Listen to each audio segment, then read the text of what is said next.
Hello, welcome. Welcome, everyone. We'll get started in just a couple minutes. I just want to give everyone a little bit of time to get logged in, and then we will get going. As you're getting logged in, if you want to drop in the chat where you're tuning in from, it's always fun to see that. So say hi in the chat. Let us know where you in the world you are today.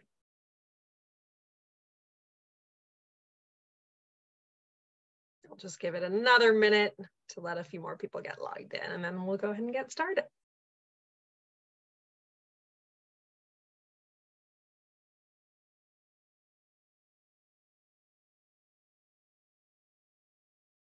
Okay. Oh, Liz. Hi, Liz. Liz is in New York City. Love it. Wonderful. Okay, great. We will go ahead and get started. Thank you so much for joining us today. We are here to celebrate this beautiful book, Knead Peace, by Andrew Green, and we are here with Kitty Tait as well. We're very excited to chat with them both. Just going to go over a couple things before we jump in. I'm Zoe Friesen. I'm the events manager here at Book Larder, which is a community cookbook store in Seattle, Washington. We do all cookbooks and food writing, and we love chatting with authors from all over the world. Let's see. So yes, we love doing these. Of course, we've been doing more virtual events the last few years, as everyone has. And it's really allowed us to connect with some amazing people from all over the world that wouldn't normally have a chance to come to our shop. So we absolutely love that. And in addition, it allows us to also connect with audience members from all over the world, which has just been such a joy. So thank you again for being here today. Let's see, what details do I need to share with you? The talk will be recorded and we will be posting it up on our YouTube channel within about 48 hours. So if you have registered, you will get a follow-up email with that link. Otherwise, you can just check our YouTube channel afterwards. If you want to, watch the replay, send it to a friend. If you have to jump off and you want to catch the end, anything like that, it will be available to you there. I have live transcript turned on, so I have captions turned on. If you want to see those or not see those, there's a little button at the bottom of your screen there where you can control that. Thank you so much to everyone who has already purchased a copy of the book with us. We do have book plate signed copies available at Book Larder, and we ship all over the world. So I will go ahead and drop a link to that in the chat as well. Andrew and Kitty are going to take it away in a moment here, and then they will also be taking your questions towards the end. So if you have any questions, feel free to drop those into the Q&A box at the bottom of your screen. So if you keep your questions to the Q&A box, that helps us keep track of things. Use the chat to chat with each other, chat with me, and all that good stuff. And any questions for Andrew and Kitty, you can go ahead and drop in that Q&A box. Okay, I think that is all I have to say. So without further ado, I will turn it over to Andrew and Kitty. Thank you so much. Thank you. We're very excited to be here. Yeah, thanks so much. It's really exciting to be involved in this. So I think I want to ask you, Kitty, your recipe in the book, how you came about that recipe. So I think if you look at the recipe, it's obviously definitely a special Kitty recipe when you look at the list of ingredients. Got a bit of alcohol in there. That's why. Yeah. It was a good start, I think. So when Andrew first approached me, I was, of course, really honoured because not only has this book got an amazing purpose, as many of you know who have already got the book, it's got an amazing lineup of different bakers, so many of who I really, really respect, and I would never imagine myself being amongst. So then deciding a recipe was a lot of pressure because I didn't want to pick something that someone else was doing. So I decided to do something which I just personally really enjoyed the taste of. And I think that coming back to a lot of my bakes, I just really enjoy eating myself. And if other people do, I'm like, oh, that's great. So the Junkin Eccles cakes are one of my favorite because not only are they quite British, which I love, and they've got a little bit of a twist. So everything I make has a twist to it. If that's blondies, which white chocolate brownies with a Marmite glaze to make it savoury and sweet. And with the Eccles cakes, we add quite a lot of brandy and alcohol too. And it doesn't give it too much of a strong flavour, but with cheese and things like that, it's just so lovely. And I actually kind of like made them by accident initially. We had some soaked fruit left over from Christmas baking. I think I was making panettones or something. So I decided to just add them to an Eccles cake one day because I ran out of raisins and they were so good. So then I decided to repeat it. And I thought it was going to be the perfect recipe for this book. Yeah, I really love it. I think that's, I think it definitely tells one of your recipes. It's got the twist. It's just a bit gone left to the original and just really made it your own, which is amazing that you donated to the book. And I think as well, just to tell people, sorry, this is the book here. So Knead Peace is the book. So I started the book, I saw the bakehouse in Ukraine, and obviously the terrible war that's going on there at the moment, the bakehouse was still baking throughout the war. I think I agree that to do that is just something super amazing. And in a war zone, to be able to produce the bread they're producing and to keep feeding the soldiers and the people left in the town is something, yeah, it's really special. It just really shows what the baking community is all about. And I think that community, like we said before, it doesn't matter what language you speak. I think bakers speak the same language and really they can come together over cakes and breads and things like that to make it super special. This carb language that we all speak. Yeah, that's it. Yeah, that's it. And you can go anywhere. Like I remember I went to Denmark and I learned how to make rye bread from this really lovely Danish grandmother, and she didn't know any English and I didn't know any Danish, but she just taught me by like pointing at different things and using her fingers to show me the measurements, and that's how I learned. And we've still got this rye bread that we called Ulla's Rye, which is named after her in our bakery. But you're right, it's that cross-culture passion, which is amazing. But from idea to then tuition, how long did it take you to get the cookbook Knead Peace off the ground? Yeah, it started, a lot of bakers all came on board and family and friends. So it took 6 months from start to finish. Which usually, yeah, a cookbook takes about a year, as you know, with your own cookbook, takes close to a year. Yeah, we had a super amazing team on board, and obviously the baker's generosity really made it something special. So my brother-in-law, his sister, who actually lives in Florida, designed the whole book from start to finish in even shorter time. I think it was probably 4 months. Yeah, we phoned around all the bakers and some amazing names in the book and really asked them just for their generosity and recipes. Everyone jumped on board. Like Yotam Ottolenghi, we've got some amazing names in there, Wayne Caddy. Yeah, it's actually crazy. Heavyweight. Impact, I mean, I know your impact is huge, and there are bits that you won't be able to measure as to how many people you've helped teach to bake or shown different recipes to, but your impact in terms of, I know a lot of the sales from the book go to Ukraine.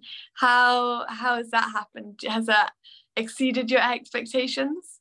Yeah, lads, I think from the start we really wanted this book to help Ukraine. That's what the book was about, and about the baking community. So all the royalties from the book, we donated everything to Ukraine to help there. So I think even if the war ended tomorrow, the country is so devastated already and so many people have lost their lives. It's going to need so much help to get the country back to some kind of like normalization, really. And like I say, the baking community is so special, and I think people really love to help. And we've had people bake from the book, do bake sales. We've had people baking recipes from Anna's Bakery, and under the Knead Peace umbrella, they've done bake sales around the bakery. So I think it's super exciting. It really is that we can make a difference. And I think Knead Peace was always about the baking community, that we can make a difference through these kind of things and books, and just coming together and teaching people, and just really sharing the idea of baking in the community. And I know you as well, it's the baking community for you with the mental health. You've really championed that, and some amazing things that you've done with that in your own bakery and your kits that you've pushed out. If you'd like to tell everyone about that. And yeah, well, again, it's amazing how you have two different complete countries, and on one hand you've got this war and so much distraction that you're being able to help with bread and through baking. And for me, I'm in UK, we're very lucky to be very safe, but there's all this war and mental turmoil around mental health, and I'm able to help people through that and through bread. So it's amazing what the power of such a simple staple and what it can do. So For those of you who don't know, which is probably all of you, I also run a charity where I give free bread kits and classes to schools and prisons and food banks and food hubs and community groups. And I do that in the UK, and I've also been doing it in the US recently. And that is mainly teaching how to bake bread, but it's also focused on mental health and the mental health sides and benefits of baking bread, because so many of us are struggling, and the awareness around it, especially for young children and teenagers, there just isn't enough. So I wanted to raise awareness, but in a really joyful way where people get a skill and a delicious bake out of it. But you're right, there is this language that is completely cross-country and cross-community and cross-cultural, where you can know how to bake bread and be passionate about it. And for me, I've been able to not only work in different countries, but now I've been able to teach bread in different countries. And even though it's completely different children every time, I can teach the same thing and it has the same effects, and that's just beautiful. Yeah, I think as well, I know we both travelled to Copenhagen, and one of the recipes in the book from Richard Hard, who was the head baker at Tartine a few years back, he gave us our rye recipe, the seeded rye. And I know you went there to visit as well, and I was lucky enough to go to that bakery and to bake that loaf with them, which is actually in the book, if I can find it here. So I think that community, like you say, is so open to to teaching, and this is actually the recipe here. So there's actually, I think you see it there, but there's actually miso from Noma that actually used in the recipe, if you see those. So it's amazing, it really is an amazing recipe there. Describe how do they make their miso out of the product? Yeah, so I think it's super guarded secret, because I was trying to actually ask them, but I think it's pretty hidden. But in terms of the bread baking recipe, we made the whole thing from start to finish. And it's such an amazing bakery as well, and to have them in the book. And obviously Richard, a super talented baker.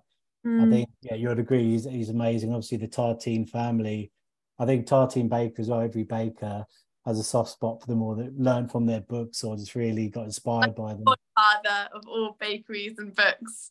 Yeah, that's it. It's so super exciting to have them in the book. And yeah, I think it really kind of cemented the book together, having them in it. So I know, like, obviously Tartine would be a massive inspiration to you as well. And for you, I mean, obviously you have this brilliant idea and it's got this amazing cause. Who was the first person you went to? I mean, when did you realize that, okay, this was going to work? Yeah, I think Richard was going to be a much smaller self-published book. And we actually spoke to Sourdough School and Vanessa there, and she really enjoyed hearing about the idea, and she actually pushed it towards the publishers, and they're super happy to take the idea on board. I think it's very different for them as well. It's a unique set of circumstances to get the book out in time as well for the Christmas kind of period as well, and to get everything ready in time. I think it's pretty unheard of to do it in the 6 months. So it's super scary, especially as I've never done my own book before. I've read millions of the things, but I've never actually done my own cookery book. So that was scary and exciting at the same time. But I think going back, I think Fortitude Bakehouse was one of the first ones that we asked on board. And I think everyone, with their generosity and their time, because it's a crazy time as well, that time of year for bakeries, they all kind of jumped on, and nothing was too much hassle. Fortitude's recipe? Yeah, Fortitude, they've got a bun, so it's actually a savoury bread, and they put an egg mixture inside it. So it's a breakfast. So it's super exciting to have that. And I think she's such a talented lady and such a driving force in the bakery world as well. She's achieved amazing things. And I think Fortitude around the world is known for like its amazing buns and things like that. Oh, so that and I love super exciting. It's got that real messy, like that messiness, which means it's so delicious. Everything they make. That's it, yeah. So edible. You know when some things you look and you go, oh, that's nice, but is that edible, with the rose petals and all these different things? Yeah, sure, a bit too fancy. So delicious. Yeah, I think as well, just her food is, and especially a recipe in the book, you just want to grab it out of the book and kind of try it straight away. And I think the generosity of the bakers, they've really given us something special, whether your recipe is something special, and the other bakeries have really kind of turned it up a notch to give Knead Peace something really special, just to make it such an exciting book. So I've grabbed the book here. I think there's also as well, just looking through the photographs, it's kind of one of my favorite parts of the book. There's amazing, we see there, but the babka, which is a recipe for bakery in America. Who did that for me? Yeah, that's Greg Wade of Publican Quality Bread. And at the time, he was setting up his bakery as well. So that was a crazy time for him. But he did the raspberry and chocolate babka, which is pretty amazing. So I think babka as well is kind of having this comeback at the moment. It's amazing. I think there's ones with tahini and things like that. It's amazing flavors. And I know you can't be too, obviously it's my recipe, but I know you can't be too exposed, but do you have a favorite recipe? Yeah, such a difficult one, because obviously I think all the recipes have a special point. Obviously your recipe has a super special point as well. And then obviously the tartine one, for the reason I'm such a fan of tartine, and obviously Copenhagen, because I went there. So each recipe is kind of special to me in different ways. I think every recipe had its own story. So it makes it so hard to kind of, say which one. Your favorite child. Yeah, exactly. It's difficult. But I think Ada's recipe from the bakehouse in Ukraine, her flaxseed recipe, I think that means so much to me. And to know that was the recipe they used and they still bake today in the bakery in the middle of a war zone I just find it so special. And a lot of bakeries in this country have been baking the flaxseed bread and then giving the proceeds to Ukraine.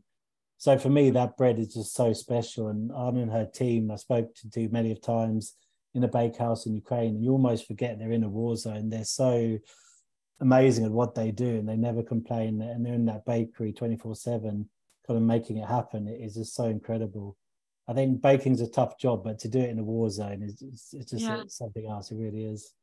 No, and to do something which is so fundamental. I mean, that is the amazing thing about bread, is that yes, it's lovely, but also, I mean, look at like France, we have revolutions over the lack of it. Having that is being a staple and routine, and that joy still, I think it's just incredible. Is so like there are all these Michelin star places and all these brilliant bakers who are doing really great stuff, but the people who are on the ground there and who are doing something that is can seem so basic, but it's so momentous. It's just amazing and so powerful.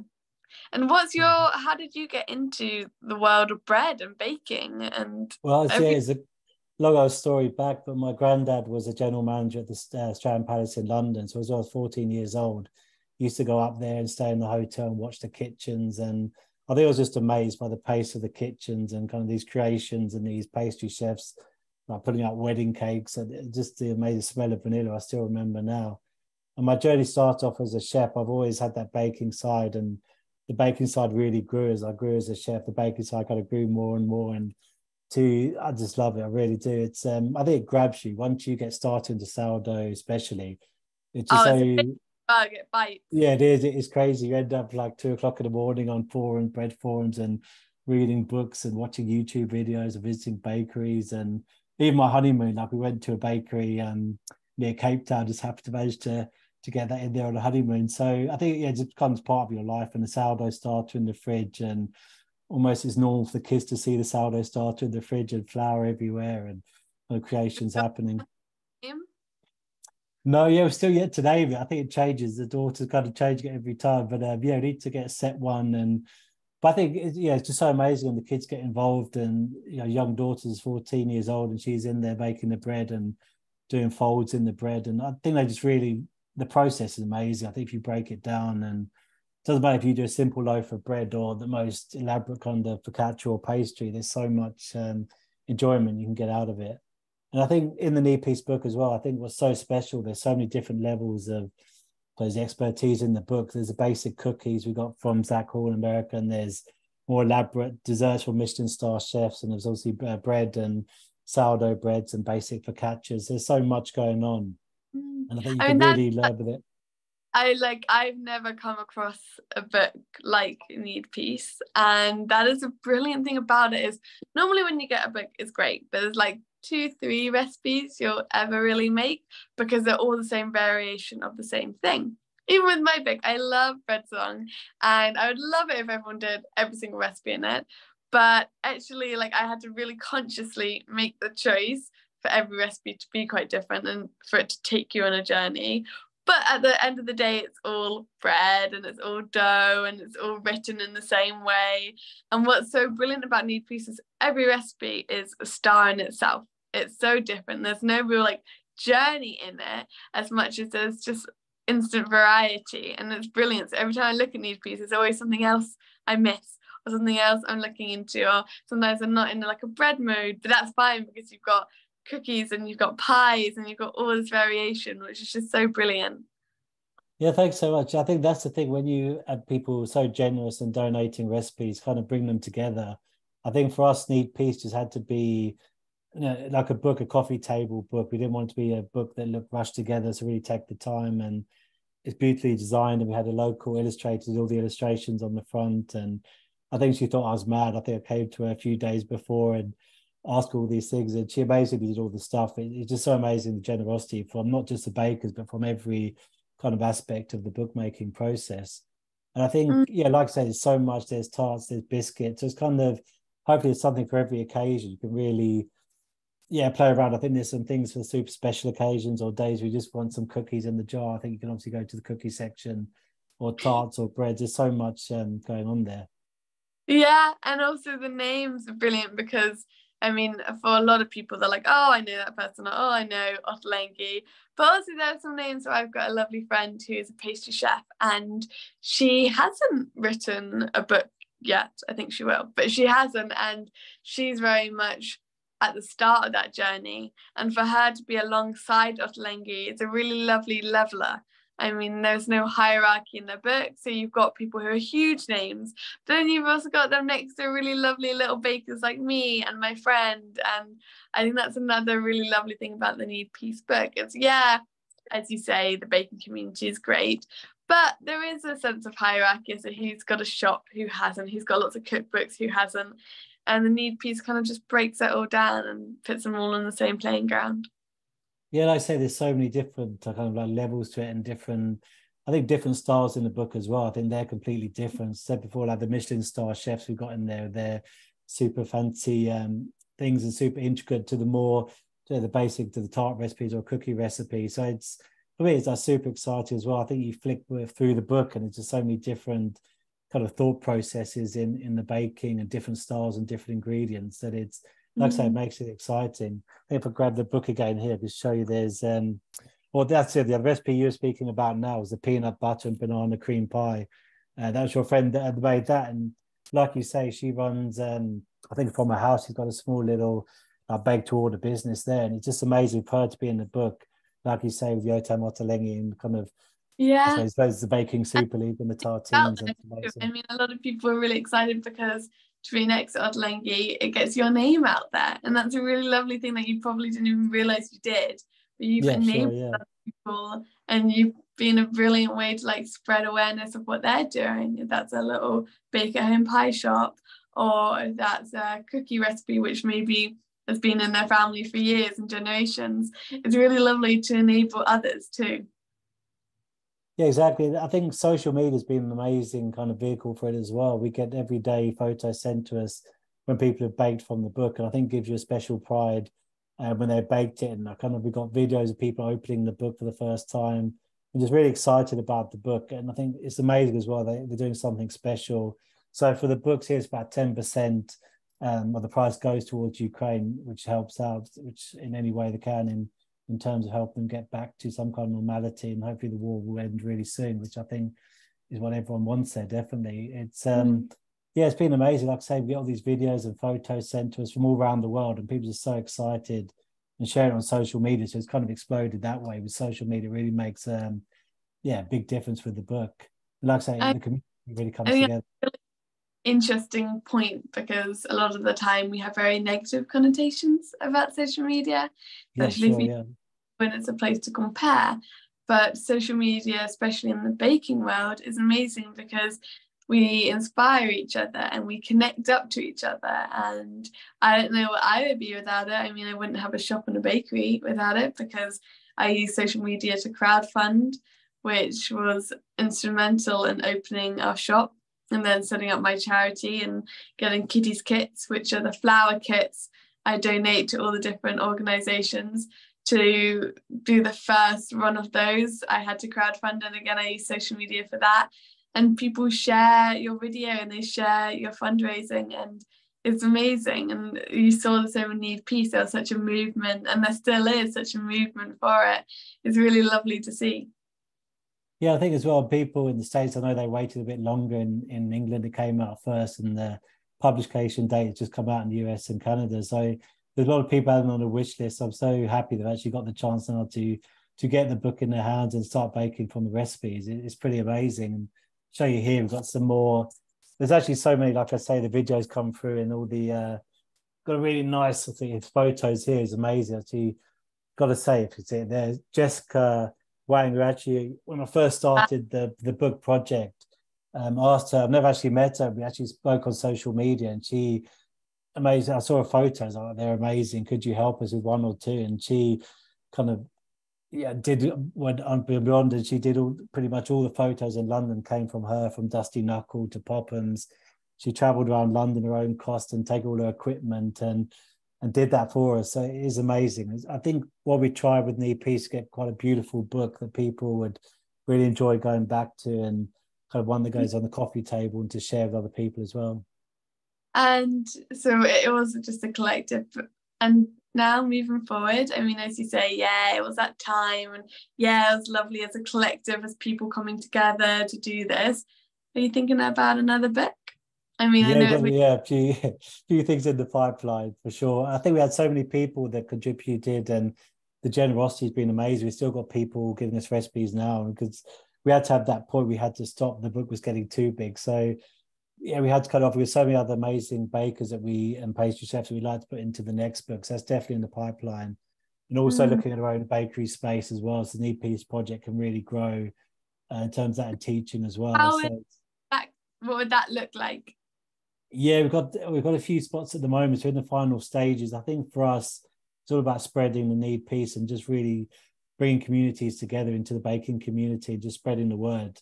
So I think we've always said that baking something special, we can do amazing things through the community. So I think it's just really going with that, enhancing what we started with the book, and just really going there. And for me as well, I love baking bread. And I think, I don't know, as you as well, we got your own bakery to bake in the back, and you bring your loaves forward, and to chat to the customers, something super special. I mean, you just need to coerce your daughter into it. She's 14. Yeah, and I'm sure, yeah, we're going to win. Got two daughters, to get them both in there.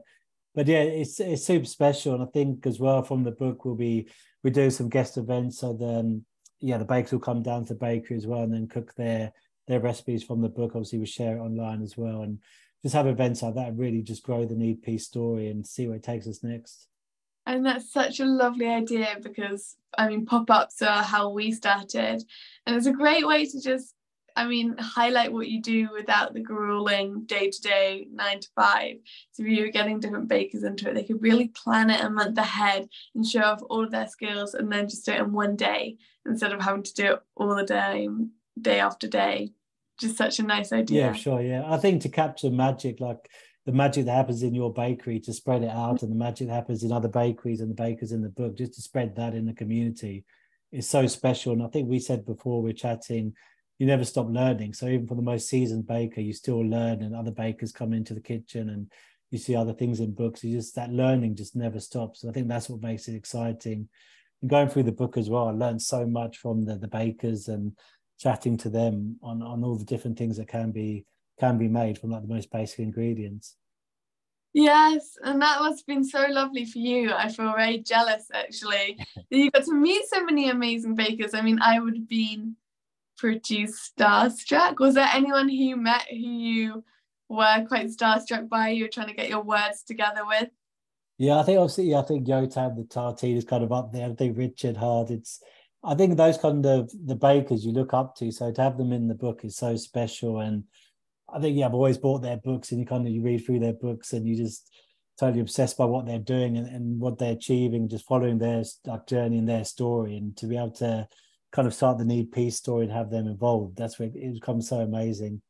And I'd like to say it's that, yeah, the generosity is such a big thing, and we could never have done the book without the generosity.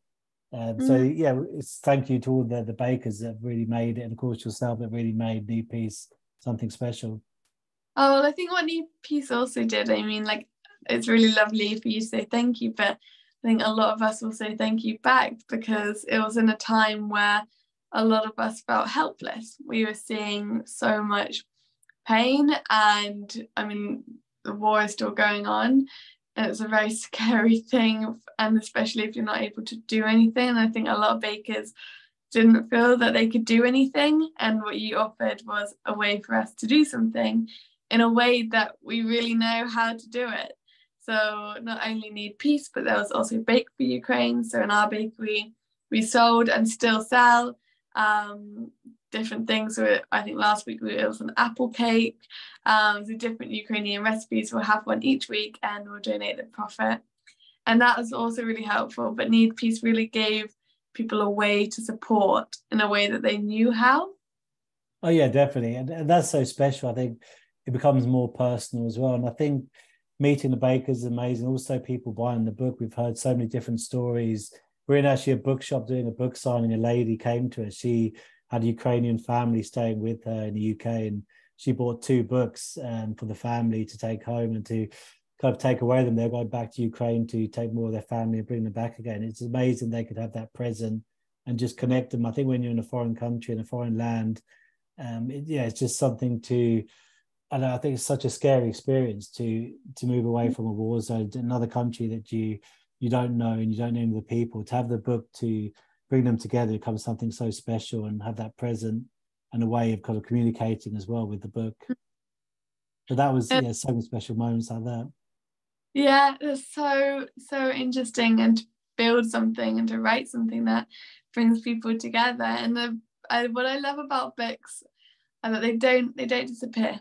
I mean, you could do something online, kind of, it's there, but other things start trending. And what's so lovely about a book is it's such a physical representation. Like you say, it came out in the UK, but now it's something coming out in America, and it's something that you can gift people. So Knead Peace, I always think it's weird to think about Fred's song too. Like, Knead Peace will be in the system and it'll be in the world for a very, very long time, and it will probably outlive us, which is mad to think. But in generations to come, people will still be picking up the book and reading the recipes, and hopefully the war will be over in Ukraine, but you'll have these recipes that still really remember it and that have a level of respect there, which is just really lovely.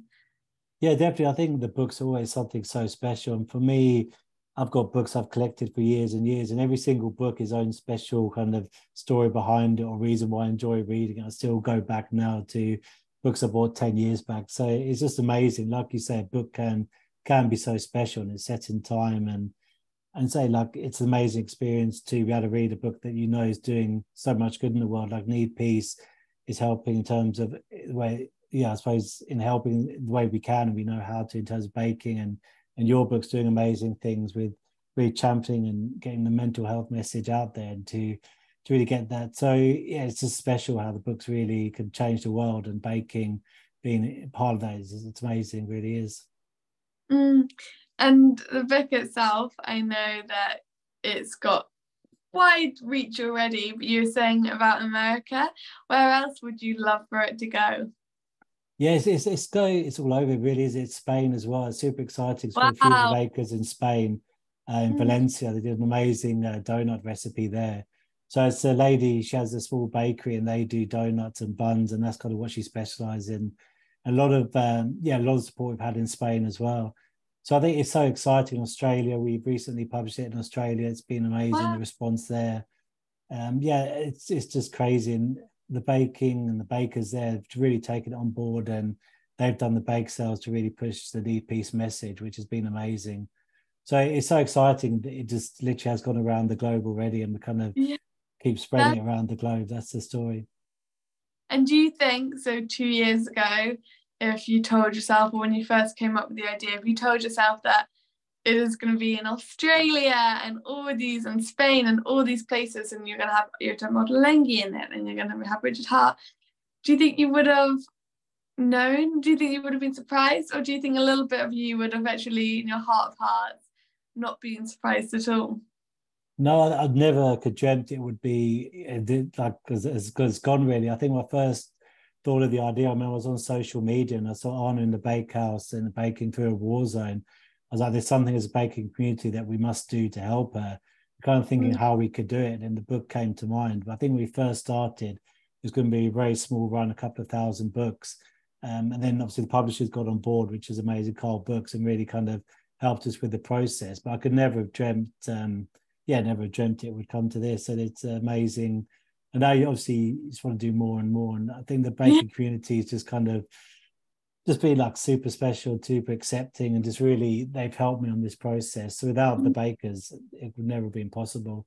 But I think what you've done, which is so lovely, is the baking community is an amazing community, and we are all together as a family, and it's really lovely. But we are also creative, and we also have our own projects, and normally our projects can anchor us down and can tie us down. So we'll share recipes and inspiration, but rarely are we able to actually come together on a project. And what you've done is you've offered us a platform to come together. And like the bakery, the physical bakery that you're planning, again, that will just offer us a platform to come together, which we didn't have before this book. Yeah, I think like we said before as well, I think really it connects people. Baking is such a special thing, and no matter what language you speak, it just really connects us all. So I think that is the exciting part of it. And if I look, I can grab the book here. There's so many recipes here. And this was actually, I'll show you that. That's the donut recipe. If you can see that from Valencia in Spain, that's an amazing photo there. There's so many, when I look through the book, so many exciting things from bakers, and there's Helen with her blood orange cake. It's just so amazing that they've come together, and everyone's different ideas about how baking can be, and all their kind of inspirations into one book makes it really special, I think.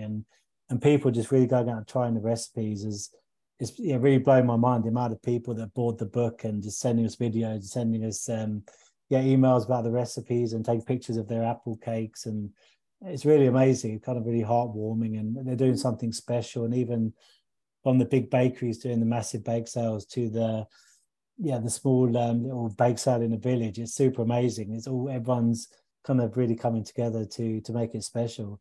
And that Knead Peace has just kind of glued it all together, which has been an amazing story really so far. Yeah, that's such an amazing story. And in terms of the book, I mean, I've never come across, and I'm still yet to come across another book that's like this. I mean, it's a complete different structure as to what we're used to. Did that idea just come out of the blue, or is there another cookery book or something like that is similar? Where did that collage of come from? Yeah, I think for us, we wanted a special collection. It was actually my brother-in-law that came up with the idea, the name Knead Peace. So I have to give him credit there. And kind of the recipes came together, and kind of the idea grew how we wanted to celebrate the baking community. And we knew it. Our bread was really strong, and obviously Anna and the bakehouse had the amazing flaxseed loaf recipes. We knew that was kind of where it started with the breads there, and Vanessa had the amazing sourdough loaf as well with her porridge. So it's we kind of built from the breads onwards, and then we went more into it. Then we had this bread section, which was amazing, really happy with, and built on with the cookies and the tarts and the cakes. We had Lily Vanilli as well, had an amazing cake in there. The coconut cake. So it kind of really grew from there. And so excited. We got all these recipes together, and is really excited to be able to put them all in together into one kind of book of one special space. And I think as well. You baked. How many of the recipes have you baked yourself? Yeah, I've actually done them all. So before we did the book, we had to go through all the recipes. Yeah, so it's quite crazy. It was a mad few months. I was working full time as well, so kind of a lot of 2:00 in the mornings and emails, and obviously the time difference as well with our designer in Florida. So my brother-in-law's sister, she lives in Florida, so it's time difference, and she was amazing, really over emails, and kind of really understood what we wanted to get out of the book, and to be able to achieve it it's just amazing. And like I say, the illustrations and everything really came together, and it was kind of that push, and everyone knew, I think, kind of they just wanted to add their own special touch to it. So the book came together and kind of started the story off, and the more kind of it went along, like the motion went faster and faster, it got more exciting. We just kind of, it's just crazy. It's like I say, the 6 months was a bit mad to get it all done in time. The deadlines were kind of looming, but I think it makes it exciting as well. And everyone kind of knew what Anna in the bakehouse and the other bakers in Ukraine were going through. So it's just something that we could do. Broke every rule to a cookbook in that you were doing a whole new format, which I don't think like I said at the beginning, I don't sure I know any other cookbook that is just all these different amazing recipes and bakers and creators combined into one book. And then you did it in like record baking time. You did it all off your own back. So normally you have, I mean, we were lucky, we did, again, we're very similar to you. So we did it with a local photographer who normally took photos of like wildlife, but we did it during lockdown, so it was a weird time. And then like the design of the book my dad did, but that was quite unconventional at the time. So that's what you did. You did it all of like your own back, very unconventional. And then you found the publishers almost like last as like an afterthought, which is just amazing how quickly you did it, but how well it worked. And I think it's always really interesting when you get a bit of a disruptor in that industry to show people how actually you can do it in a much simpler way. Yeah, I think it's like I say, I'll go back to it's the generosity. Like Jessica who took the photos in London, I literally scrolled through social media, saw her photos and asked her. And obviously Kate in Florida. Yeah, that is just amazing, amazing kind of thing that happened, that we found her. And Kate, I'd say, did actually an amazing job with the design of the book. I wouldn't have an idea where it started in terms of design. She really gave it the identity and the book, this amazing kind of look to it. And what I like as well, it's really, I suppose, that easy to use. And I think the layout is amazing, what she's done. I think she really understands the cookbook and where we needed to go with it. And obviously the illustrations as well. In so many people have asked us about the illustration of the pretzel on the front, which I'll show you guys now. It's kind of, that one was kind of the starting point to it. So I think, super exciting. We had quite a few covers, and as soon as we saw that one, we knew that was the one that we really had to go with. I think was striking, and I think the Ukraine colours as well, when you see it in the bookshop, really stands out. So I have to say, we kind of started the fire, but everyone's creativity and everyone's hard work and a lot of the 2 o'clock mornings and stuff like that really made it happen. So there's no way I could have done it on my own. And obviously the bakers played such an important part in the book. But I think, hopefully, like I say, like the other books, years to come, people are still baking from the book and they're getting excited about the recipes. They so will be. I so know they will be. And the really exciting thing also is to think about how many people not only will be inspired to bake from the book, but maybe will be inspired to do something similar, to use something like a cookbook, to then have this amazing and fight against this amazing cause.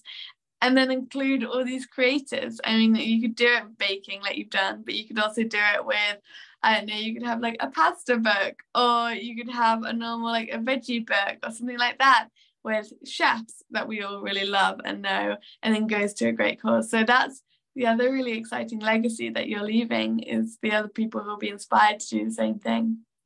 Yeah, I think that's it with baking. I think there's just no end to it. There's, like I say, the baking space is coming up, and hopefully a baking school is coming up further down the line as well, and then other books will come out. So it's so exciting. There's no kind of end to it. And I think as well with your baking kits, actually baking using your kits today, we made a loaf which was really excited on it, put it on Instagram. So I mean, you really helped. Yes, that's it. You've really helped the community, and you're really championing and teaching. And I see you've been in America as well, like you said before, and giving those lessons. It's just amazing what you've achieved, and through that like baking community, what can be achieved. So I think there's all these different messages, but it's the same baking community that's really giving it a voice and just getting it out there. And enabling each other. I mean, I love being a baker, but I definitely still have a sense of imposter syndrome. So even when I'm teaching or you're using the kits today, that's amazing, but I'll be so nervous about it. Even though I know my recipes work and I know the kits work, I'll still get nervous. Do you have a slight sense of imposter syndrome ever? Yeah, definitely. I think when I stepped into the bakeries in Copenhagen, I think it's super scary, and you kind of, we call that the super leagues, if you like, and you're on the phone to they're terrifying. bakers, the bakeries in Copenhagen, your heart beats twice as fast. Yeah, it does. I think, I've worked in Michelin star kitchens, and I think going into that bakery is probably more scarier than those Michelin star kitchens back in the day. But I have to say, those are the guys at Heart Brigade were the most amazing group of human beings. They kind of opened up and so super special, and they're doing an amazing job there, and they just really opened their doors. And even bakers that couldn't get in the book, they kind of, couldn't fit them in the book, they still kind of opened their doors, let us in Copenhagen, kind of showed us around, and so generous. We shared bread, and it was just such an amazing experience. And I think that's also so amazing. I think those kind of bakers and really make it what it is, that community. Yeah, and it kind of takes away from the imposter syndrome. Yeah, exactly. Although Yeah, I adventurers. still feel like quite a lot. But yeah, you've achieved obviously amazing things. So I think we're super excited to follow your journey as well. Oh, well, that's the lovely thing about it is even with sort of coming off on a bit of a different path, going slightly away from sourdough and focusing more on just enabling others to bake, I definitely was nervous that bakers would feel uncomfortable me doing that, or that I wasn't putting sourdough out there, or that I was almost taking away custom from them by teaching others. And actually the lovely thing is I've only ever been met by positivity and people wanting to help teach lessons or help me host lessons or use the kits themselves to then post it on social media. Even though they can make bread easily, they want to help others, and that I'm so grateful for. So I think that's something we so have in common. It's just a continuous surprise of how lovely bakers are and the baking community. No, definitely. I think that goes back to this whole community. It's such a special community, and it's so widespread in all corners of the globe, and all, whether you're baking sourdough or the most basic breadstick or focaccia, it's something for everyone, and that's the thing. Is there a place that you would love to go that has brilliant bread?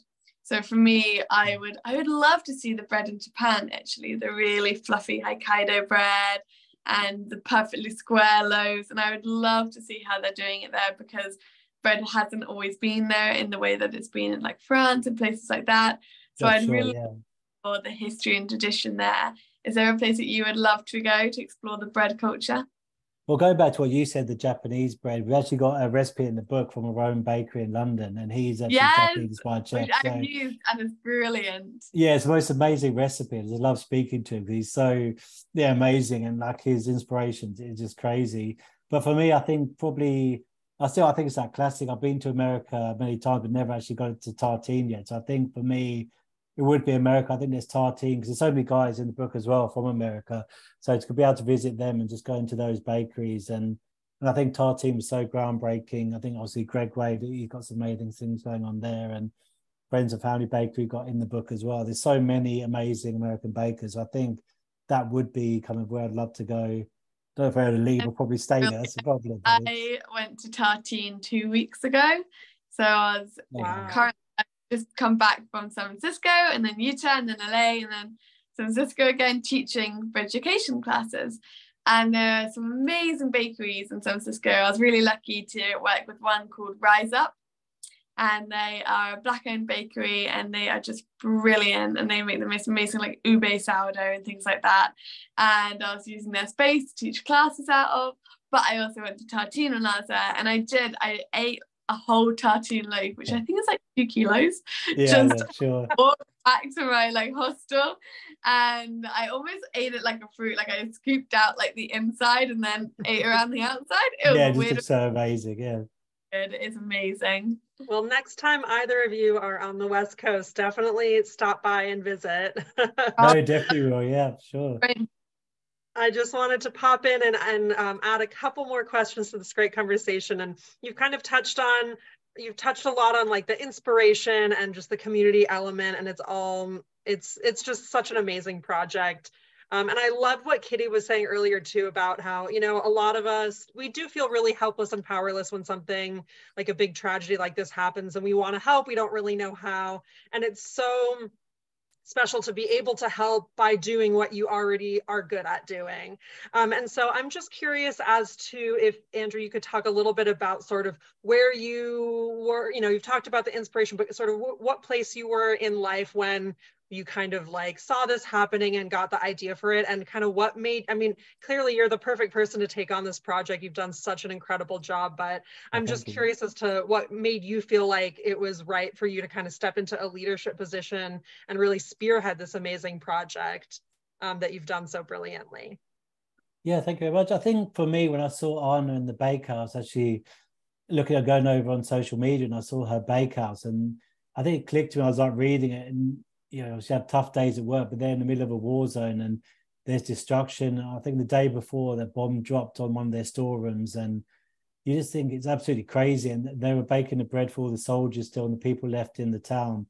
And to do that, I think for me, it just kind of, I know something lit up inside, but it's something we have to do about it. And kind of the idea, I knew the baking community was this amazing kind of community that could do something, and I kept thinking about it, thinking and couldn't get out of my mind. I just started to carry on bread, and bread is such a special thing, and then they're making thousands of loaves while bombs are dropping, and the bakers, so many bakeries in Ukraine that's still going, through this war. I just knew there's something I had to do, and kind of, just that generosity of everyone coming together. And like I say, we spoke to a few people, and it kind of snowballed, and a photographer came on board and donated their time, and then the designers came on board, and everyone came on board, and the publishers came on board, and Vanessa from the Sourdough School, she kind of got the publishers involved, and she has an amazing range of books as well. So that was super special to have Vanessa involved there, and kind of, I think I just felt I had to do something. So the book kind of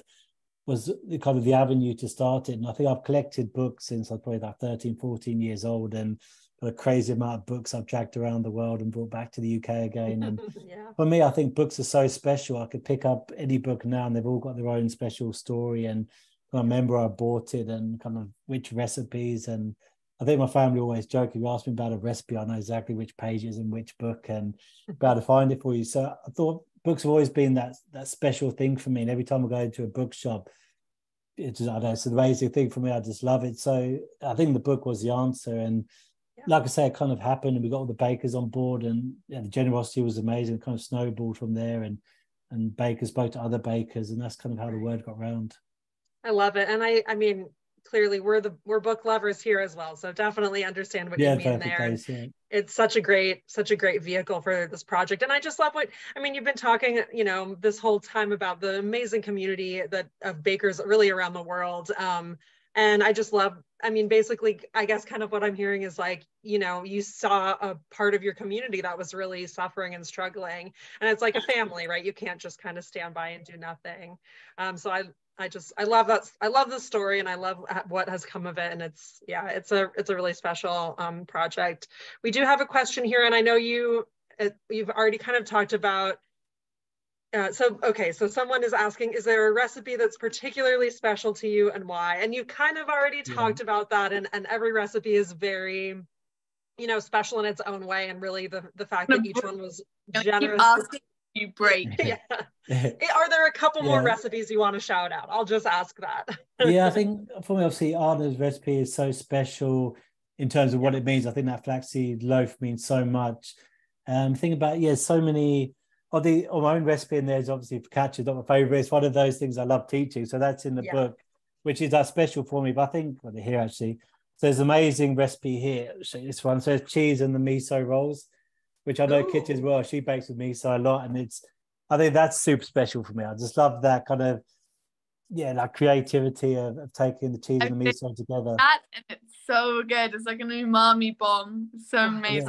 If I can show you, I've got the picture here. As you see, so I think that picture, I just love photography, but if you can see, that picture there is kind of there. Ooh. It just looks amazing. And I think for me as well, that's the biggest part. You have these amazing photographs in the book.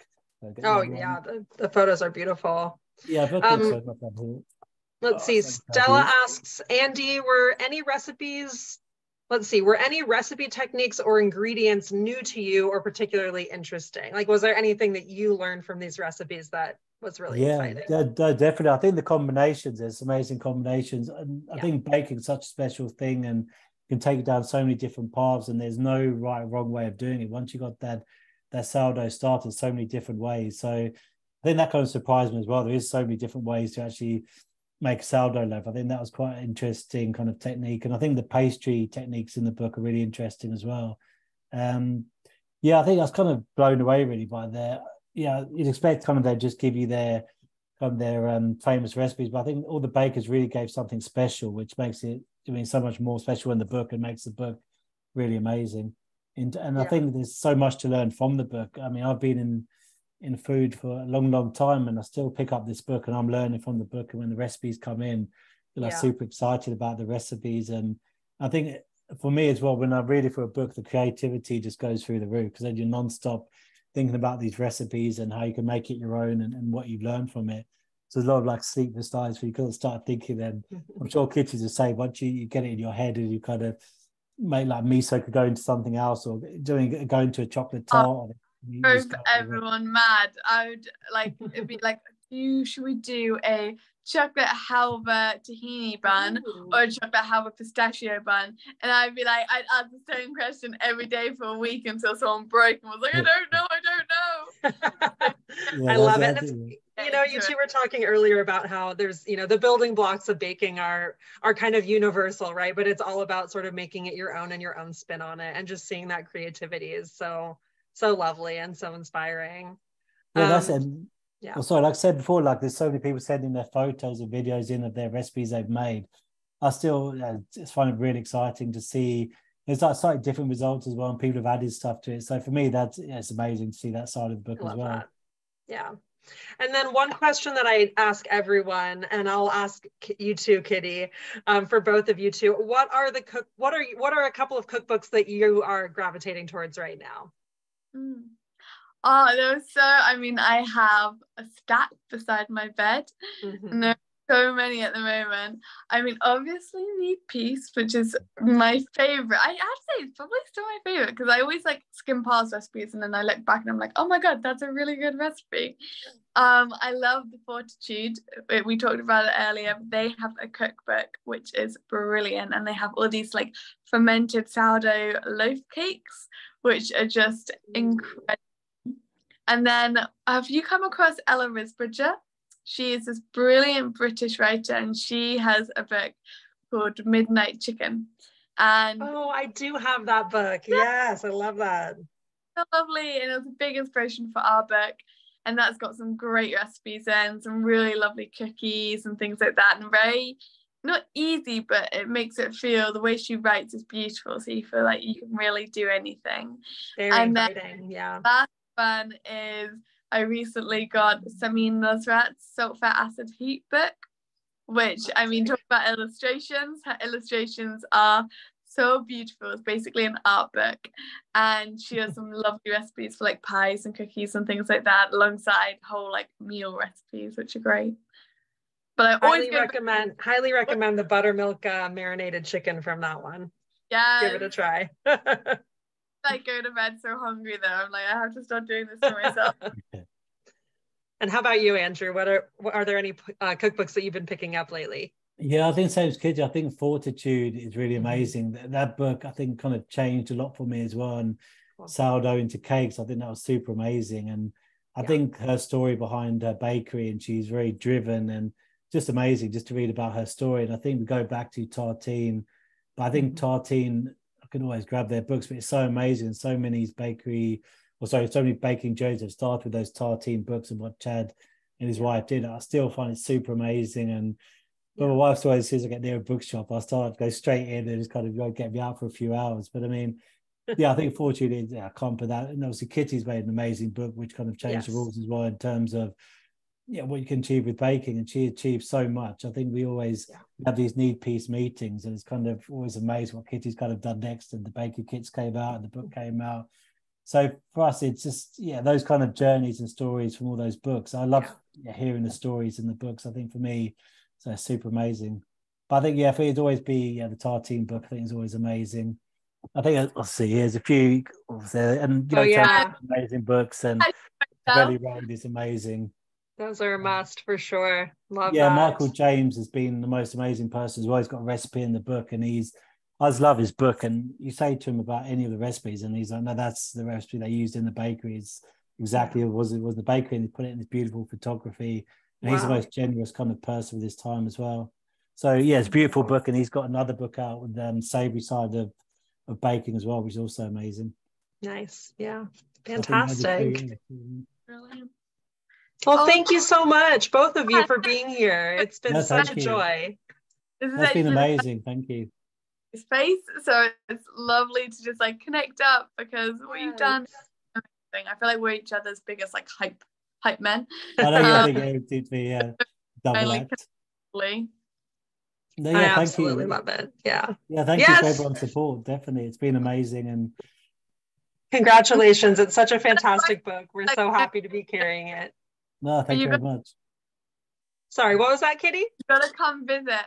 Oh my gosh, I'd love to. We'll do a tour of the bookshops, and yeah. Absolutely, yes. And both of you are more than welcome at Book Larder, of course. Anytime, we'd love to have you. Oh, Thanks so much. Well, thank you so much for sharing your evening with us. We'll see you both again Take care. soon. Thank you very much. And thank you everyone for tuning in. Bye. Bye.